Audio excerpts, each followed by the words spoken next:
Guys, magandang gabi. Hindi ko inaasahan na ito ang ihahatid ng ating kaibigan dito sa bahay. Napakalungkot, salot po ito eh. Mga idol, maging mapaghanda lagi. Mag-ingat lang kayo lagi. Maging malinis po tayo sa kinakain natin, sa mga kagamitan po natin sa pagluluto. Mga idol,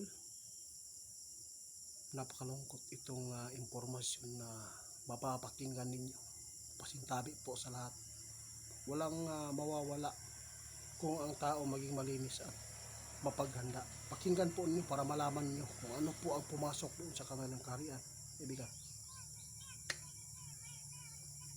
kailan lang ito nakuha niyo, kaibigan?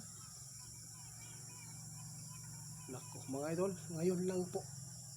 Sunday po ngayon, mga idol ha.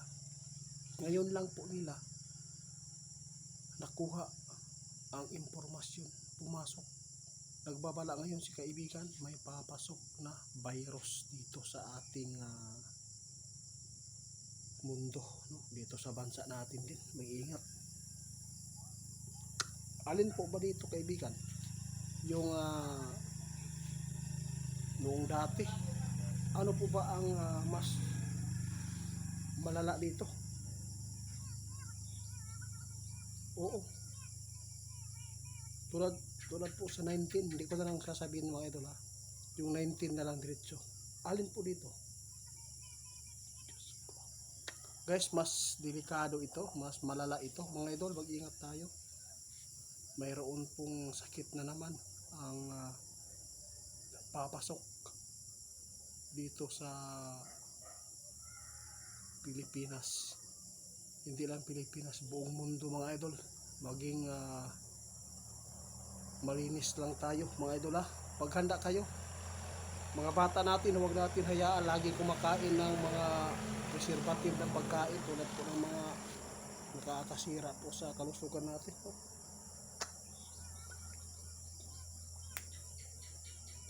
Diyos ko, grabe mga idol ang nakita ni kaibigan.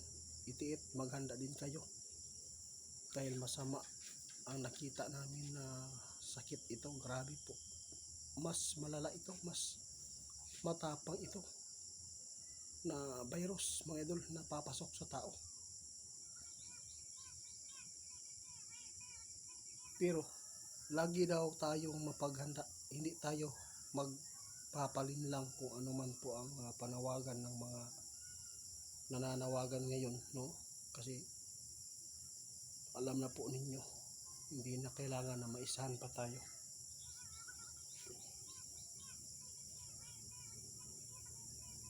Grabe ang bait niya, kaibigan. Ngayon lang po daw talaga mga idol. Kaya agad si kaibigan pumunta dito sa atin para ihatid po ang mga impormasyon ngayon na napakasama. Mga idol, maghanda tayo. May nakita si kaibigan doon sa kanilang kaharian na may sakit na naman po papasok, virus. Mas malala pa ito noong 19, ha? Alagaan natin ang mga sarili po natin mga idol. Kakain tayo ng mga ano, no? Yung mga masustansyang pagkain tulad po ng gulay, prutas na hindi po laging nai-sprayhan ng mga insecticide. Kailangan daw natin na maging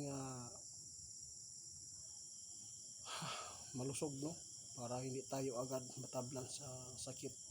Dahil napakadelikado itong nakita ninyo. Mas malala pa daw ito sa mga sakit na nakaraan, no? Mga idol, hindi ko ito hangad na mag-views lang to. At hindi ko hangad na mag-viral. Hindi ko din hangad din po na takutin kayo. Ang sa atin lang, kaibigan, gusto niyang mapaghanda kayo lagi. Thank you. Sige. Kaibigan, salamat. Guys, si Linyo, no? Umalis na. Yun lang ang kanyang inihatid ngayon. Kaya tandaan po natin mga idol. Hindi po daw niya hangad na tayo po ay takutin. Pumasok lang talaga ito mga idol. Nalulungkot tayo dahil pasama na ng pasama ang mundo natin. Grabe na ang nasasagupa natin mga idol. Nasasagupa man natin noong mga kabataan natin ito, pero grabe po. Ikumpara natin, grabe ang nangyayari ngayon. Palala ng palala. Mga kabataan ngayon, wala nang takot na magawa ng krimen. Kaya ito pa, yung lindol, kalamidad, sakuna, krisis, hanap buhay, nahihirapan tayo. Kaya tandaan natin, laban lang tayo ngayon, hindi mawala ng pag-asa. Kahit may papasok man na sakit o virus, yun po, paalala ng aming kaibigan, mag-ingat lang tayo. Sana ay hindi ito mangyari, sana ay hindi ito lumaganap. Medyo nakakapagod mga idol mabuhay kung maiksi lang ang pasensya mo.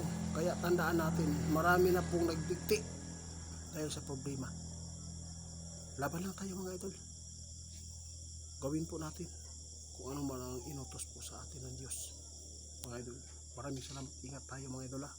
Babala ni kaibigan, maging malinis, kumain ng masustansyang pagkain para maging malakas lagi ang ating pangangatawan at hindi tayo agad matablan ng mga flu